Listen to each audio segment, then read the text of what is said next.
ஐயா நம்ம எல்லாருமே நெருக்கமாக தாங்க இருக்கோம். ஆனால் அதை வந்து வெளிப்படுத்தணும். எதற்காக நீங்கள் சிவ வழிபாடுக்குள்ளே ஆழப்படுத்துறீங்கன்னு கேட்குறேன். முன்னாடிலாம் வந்து எனக்குள்ள ஒரு ஆணவம் இருந்துச்சு, நான்ற ஒரு அகங்காரம்லாம் இருந்துச்சு. இப்போ அதெல்லாம் கிடையாது. இவெல்லாம் நாசமாக போயிடுவான், ஏதோ நம்மளை மீறி வர வார்த்தைகள் எல்லாம் இப்போ அந்த பிறப்பை அறுக்கணும்னா சிவத்தை மட்டும் கும்பிட்டா மட்டும்தான் போதும். எனக்கு போதும், இந்த உலகத்துல இருந்து நான் எல்லாத்தையும் அனுபவிச்சது எல்லாமே போதும். பெரிய ஒரு அடிபட்டு இதுல இருந்து வெளியே வந்தேன் அப்படின்னு சொன்னா நீங்க எதை சொல்லுவீங்க? அந்த மாதிரிங்கய்யா.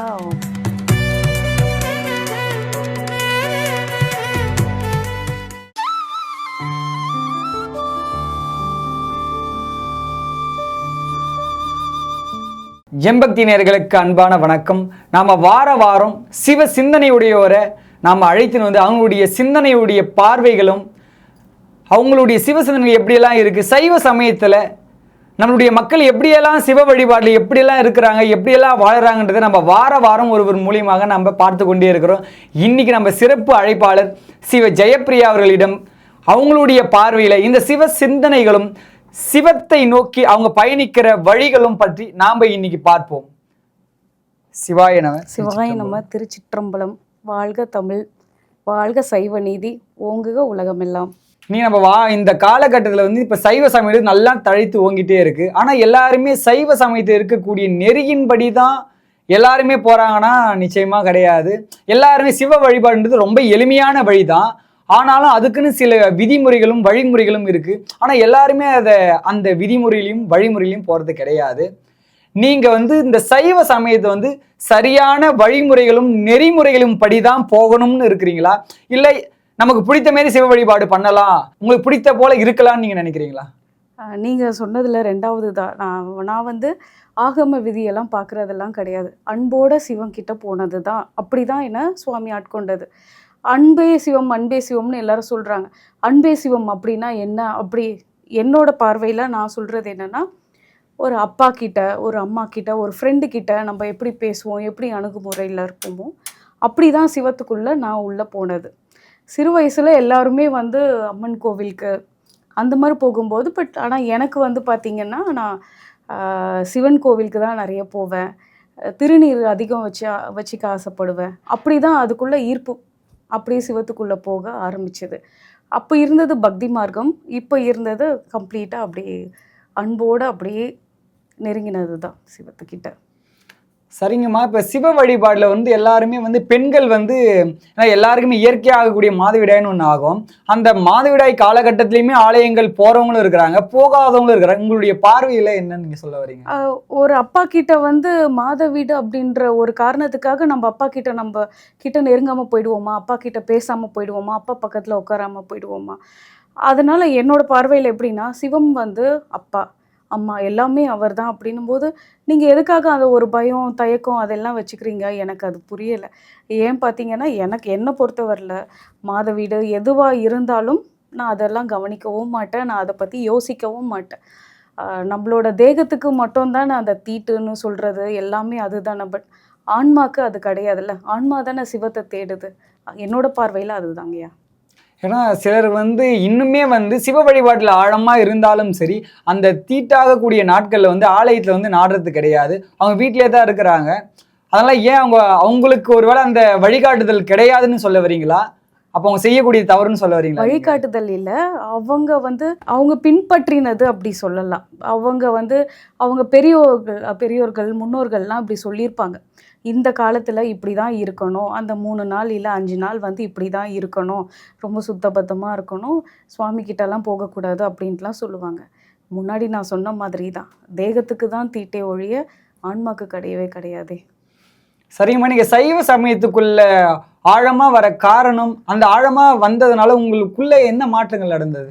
அன்பு மட்டும்தாங்கய்யா, அன்பால் மட்டும்தான். ஏன்னா சிவம் நம்ம கிட்ட நெருங்கி வர வர பார்த்திங்கன்னா, நம்மளை சுற்றி இருக்க பொய்யான உறவுகள்லாம் அவங்க கிட்டேருந்து நம்மளுக்கு ஒரு விதமான பேக்ஃபயர் வந்துகிட்டே இருக்கும். அதாவது நான் எப்படி சொல்கிறேன்னா, துரோகங்கள், அது வலிகள், வேதனைகள், நம்மளோட உணர்வு, உணர்ச்சிலாம் யாருமே புரிஞ்சுக்கிறவங்க இங்கே யாருமே கிடையாதுங்கய்யா, சிவத்தை தவிர. எனக்கு ஒரு 7 வயசு மகன் இருக்கான். தினமும் நான் அவனுக்கு சொல்லிக் கொடுக்குறது, நீ என்ன ஏமாத்தலாம், சுற்றி இருக்கிறவங்கள ஏமாத்தலாம், சிவம் பார்த்துக்கிட்டே இருக்கு. அதனால் சிவத்துக்கு உண்மையாக இருக்கணும். அவ்வளோதாங்கய்யா.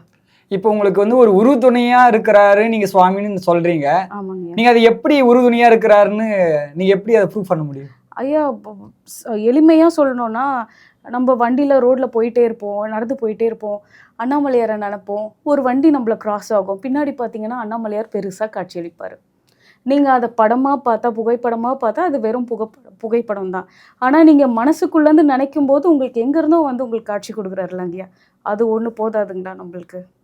நீங்க ஒரு உறுதுணையா சுவாமி நினைக்கிறீங்களா, இல்ல சுவாமிகளை இன்னும் ஆழமா மேன்மை அடையணும், இன்னும் அவருடைய நெருக்கம் அடையணும்ன்ற ஒரு எண்ணத்தோட இருக்கீங்களா? ஐயா, நம்ம எல்லாருமே நெருக்கமாக தாங்கய்யா இருக்கோம். ஆனால் அதை வந்து வெளிப்படுத்தணும். வெளிப்படுத்தாமல் நிறைய பேர் என்ன இப்போல்லாம் நிறைய பேர் பார்த்தீங்கன்னா, நான் வந்து பெரியாரோட பேரன் அப்படின்லாம் சொல்லுவாங்க. சிலர் பெரியாரோட பேத்தின்னு சொல்லுவோம். அவங்களுக்குள்ளவும் அன்புன்னு இருக்கும், அவங்களுக்குள்ளவும் சிவம் இருப்பார். அதை வெளிக்கொண்டு வர மாட்டாங்க. அவங்க உள்ளுக்குள்ளவே வந்து வச்சிட்டு இருப்பாங்க.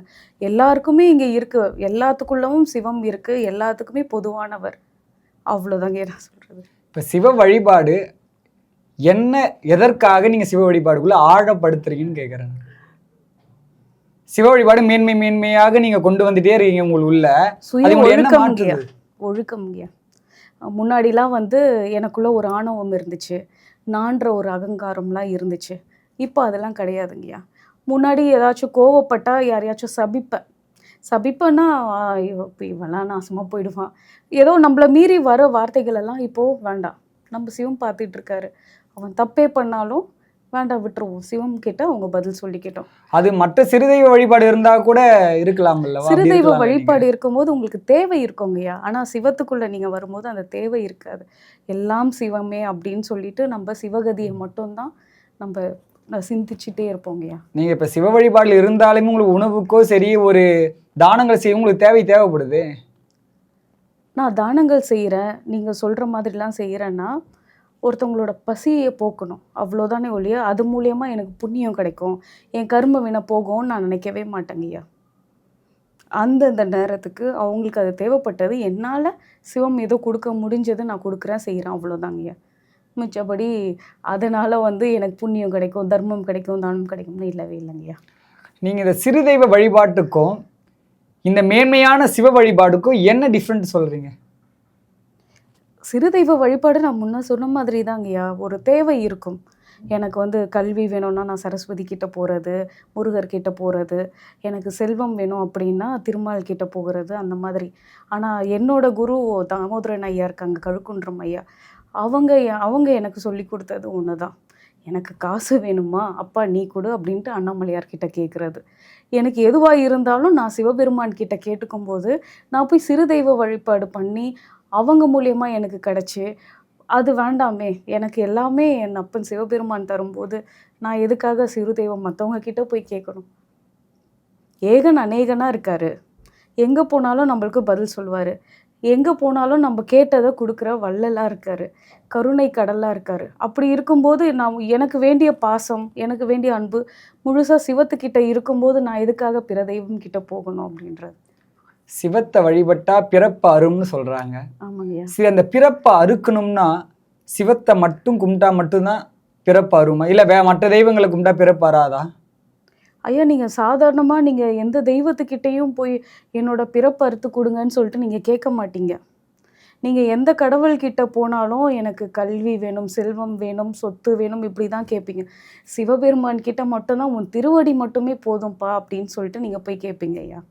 அவர்கிட்ட போயிட்டு நீங்கள் எனக்கு அது கூட இது கூடன்னு கேட்க முடியாது. பிறப்பறுத்துரு போதும், எனக்கு போதும், இந்த உலகத்தில் இருந்து நான் எல்லாத்தையும் அனுபவிச்சது எல்லாமே போதும், எனக்கு நீ மட்டுமே போதும், உன் திருவடி மட்டுமே போதும்னு சொல்கிறது சிவத்துக்கிட்ட மட்டும்தாங்க. இல்லை, முன்னொரு காலகட்டத்தில் ஒரு ஆசைன்ற இதில் நீங்கள் மாட்டியிருப்பீங்க, அதெல்லாம் கொஞ்சம் ஆசையில இருந்து கொஞ்சம் கொஞ்சமாக நகர காரணமாக இருந்தது. அந்த ஆசைனா நான் எது ஆசைப்படுறேனோ அது எனக்கு கொடுக்குற வழியிலேருந்து நான் அது எனக்கானது கிடையாதுன்னு அப்படி நான் நகர்ந்து வந்தது தாங்கய்யா. அந்த ஒரு கட்டத்துக்கு நம்மளுக்கு ஒரு ஆசைகள் கண்டிப்பாக வந்துக்கிட்டே இருக்கும். அது பொண்ணாக இருக்கலாம், பொருளாக இருக்கலாம், ஒரு நபராக இருக்கலாம், யாராக வேணா இருக்கலாம். நம்ம இவங்க கூட இருந்தால் நல்லாயிருக்கும், இவங்க நம்மக்கிட்டேயே இருக்கணும், இல்லை இந்த பொருள் வாங்கிட்டா நல்லாயிருக்கும்.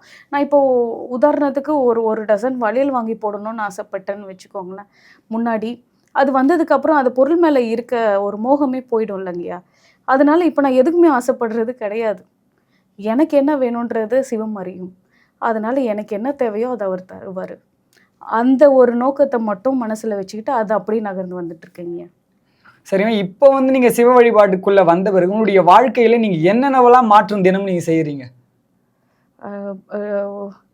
எந்திரிக்கும்போது, தூங்கும்போது, உட்காரும்போது எல்லாமே நம்ம என்னதான் நான் இப்போ உங்ககிட்ட பேசிகிட்டே இருந்தாலும் சிவத்தை மனசுக்குள்ளே நினச்சிக்கிட்டே இருப்பேன். அண்ணாமலையாரை நினச்சிக்கிட்டே இருப்பேன். அதுவே எனக்கு ஒரு பெரிய மாற்றம் நான் நினைக்கிறேங்கய்யா. ஏன்னா இமைப்பொழுதும் நீங்க தான் அப்படின்னு நம்ம சொல்லுவோம். கண் இமைக்கிற நேரத்தில் கூட அண்ணாமலையாரே அப்படின்னு சொல்லிட்டு தான் நம்ம வந்து நாட்களை கடந்துக்கிட்டே இருக்கிறது. இதுவே நான் ஒரு பெரிய மாற்றுதல் தாங்க நினைக்கிறேன். சரிங்கம்மா. இப்ப சிவத்துக்குள்ள நீங்க வரத்துக்கு முன்னாடி உங்களுடைய சிந்தனையெல்லாம் எப்படி இருந்தது? அப்ப அந்த உணர்வுகள், அப்ப அந்த ஆனந்தங்கள் எப்படி இருந்தது? இப்ப நீங்க தினமும் சுவாமி நினைக்கிறீங்க, எல்லாத்தையும் பண்றீங்க. இதுல என்ன மாற்றம் உங்களுக்கு கிடைச்சிருக்கு? சிவத்துக்குள்ளே வர்றதுக்கு முன்னாடி நான் சொல்லவே முடியாதுங்கய்யா. ஏன்னா சிறு வயசுல இருந்தே சிவத்து மேலே இருந்த ஒரு பற்று இருந்துச்சுங்கய்யா. ஒரு ஈர்ப்பு இருந்துகிட்டே இருந்துச்சு. அதனால் நீங்கள் சொல்கிறது எனக்கு அப்படி வரலை. ஆனால் சில மாறுதல்லாம் இருந்துச்சு. ஒரு நெருக்கம் அடைஞ்சிருப்பீங்களா? நீங்க சின்ன வயதுல இருந்தே ஒரே பக்தி இருந்திருக்காது, மேன்மை அடைஞ்சிருப்பீங்க காலகட்டத்துல. ஆமாங்கய்யா. நான் வந்து இதுக்கு முன்னாடி முருகரை வழிபட்டிருக்கேன். அதுக்கப்புறம் சிவத்துக்குள்ள அதாவது எனக்கு வந்து 2 பேருமே 2 இமைகள் மாதிரி தான் பார்த்துட்டு இருந்தேன். ஒன்று சிவபெருமான், முருகப்பெருமான் அப்படின்ட்டு. இப்போது வந்து எல்லாமே சிவபெருமான் மட்டும்தான். மாணிக்கவாசகர் ஐயா சொன்ன மாதிரி தான், கற்றா மனம் என கதறியும் பதறியும் மற்றொரு தெய்வம் கனவிலும் நினையாது அப்படின்ட்டு இப்போ கனவுல கூட வேற யாரையும் நினைக்கிறது இல்லைங்கய்யா. அப்படி இருக்கும்போது பக்தி மார்க்கத்தில் நான் போது அப்பா மேலேயே, அதாவது அண்ணாமலையார் மேலேயே பக்தி மார்க்கத்தில் இருக்கும்போது ஒரு ஆணவம் என்கிட்ட இருந்துச்சுங்கய்யா. ஏன்னா நான் வந்து ஒரு அட்வொகேட்டாக இருக்கிறதுனால நம்ம கிட்ட ஒரு 4 பேர் 4 விஷயம் கேட்குறாங்க. அப்போது நம்ம வந்து அந்த இடத்துல இருக்கோம், நம்ம தப்பே பண்ண மாட்டோம், நம்ம சரியான ஒரு ஆள் தான், நம்மளுக்கு தான் எல்லாமே தெரியும் அப்படின்ற ஒரு ஆணவம் என்கிட்ட இருந்துச்சுங்கய்யா. அது இப்போ வந்து படிப்படியாக எல்லாமே குறைஞ்சு சுக்குநூறாக உடஞ்சி போச்சு. ஒன்றுமே கிடையாது, நம்ம எல்லாரும் ஒரு சாதாரண மனுஷங்க தான் அப்படின்ற ஒரு நினப்பு வந்துருச்சுங்கய்யா. அவ்வளோதான். நான்ற அகங்காரம், நான்ற ஆணவத்தை, நான் அப்படின்ற ஒரு எழுத்தையே தூக்கி போட வச்சது என் சிவபெருமான் தாங்கய்யா. சரிங்க சிவா, உங்களுடைய வாழ்க்கையில வந்து நீங்க பெரிய ஒரு அடிபட்டு இதுலேருந்து வெளியே வந்தேன் அப்படின்னு சொன்னா நீங்க எதை சொல்லுவீங்க? அந்த மாதிரிங்கய்யா, போன வருஷம் எனக்கு ஒரு ஆக்சிடெண்ட் ஒன்று ஆச்சுங்கய்யா. அது வந்து ஒரு பெரிய ஆக்சிடெண்ட்னே சொல்லலாம். அதில் உயிர் போக வேண்டியதுங்கய்யா. ஆனால் காலில் ஆங்கிள் மட்டும் உடஞ்சி ஆப்ரேட் பண்ணி இப்போ நான் நல்லாவே நடக்கிறேங்கய்யா. நான் நடக்கவே மாட்டேன்னு நினச்சேன். அந்த சமயம் வந்து பார்த்திங்கன்னா, நான் போன ரோடு வேறு பார்த்திங்கன்னா வாகனங்கள் அடிக்கடி வந்துக்கிட்டே இருக்க ஒரு ரோடுங்கய்யா. நான் விழுந்ததுக்கப்புறம் பார்த்திங்கன்னா ஒரு 5 நிமிஷத்துக்கு அந்த ரோட்டில் வண்டிங்களே கிடையாதுங்கய்யா. அதாவது வாகனம் வரக்கூடிய ரோடு அப்படின்னு சொன்னால் எப்போவுமே அங்கே பஸ்ஸும் காரும் நிறைய வந்துக்கிட்டே இருக்க ஒரு ரோடுங்கய்யா. நான் கீழே விழுந்து என் கால் உடஞ்சிதுன்னு தெரியும். அண்ணாமலையாரேன்னு ஒரே ஒரு குரல் மட்டும் கூப்பிட்டுட்டு, அதுக்கப்புறம் அங்கே பக்கத்துலேயே போலீஸ்லாம் இருந்தாங்க. என்னை கூப்பிட்டு கொஞ்சம், அதாவது என்னை தூக்கிட்டு போயிட்டு பிளாட்ஃபார்மில் உட்கார வச்சதுக்கப்புறம் பார்த்திங்கன்னா அவ்வளோ வண்டிங்களும் வந்துகிட்டே இருந்ததுங்க. அதுவே ஒரு பெரிய ஒரு இது தாங்கய்யா நான் சொல்லுவேங்க. உங்கள் கால் உடைஞ்சிருக்கு. ஏன்னா இப்போ சிவபக்தின்றது வந்து எப்படின்னா, நல்லா சிவபக்தி பண்ணிகிட்டே வராங்க.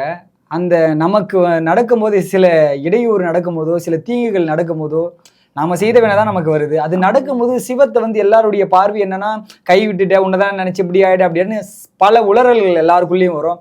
உங்களுக்குள்ள அவர் மேலே ஏதாவது கோபங்கள் எழுந்ததா அந்த நேரத்தில்? நிச்சயமாக இல்லவே இல்லைங்கய்யா. ஏன்னா நான் நிறைய ஓடி உழைச்சது அவருக்கு தெரிஞ்சிருக்கு. நான் சாதாரணமாக ஓய்வு எடுக்க மாட்டேன்றது அவருக்கு தெரியும். அதனால் எனக்கு அது ஒரு விபத்து ஏற்படுத்தி கொடுத்து என்னோட நலனுக்காக தான் அது பண்ணாருன்னு நான் என் மனசை ஏற்றுக்கிட்டேங்கய்யா. அதுக்கப்புறம் தான் அவர் மேலே இன்னும் அன்பு அதிகமாச்சுங்கய்யா. ஓய்வுன்றது நார்மலாகவே தந்துடலாம், கால் ஒடிச்சு தான் தரணும் இல்லைல்ல?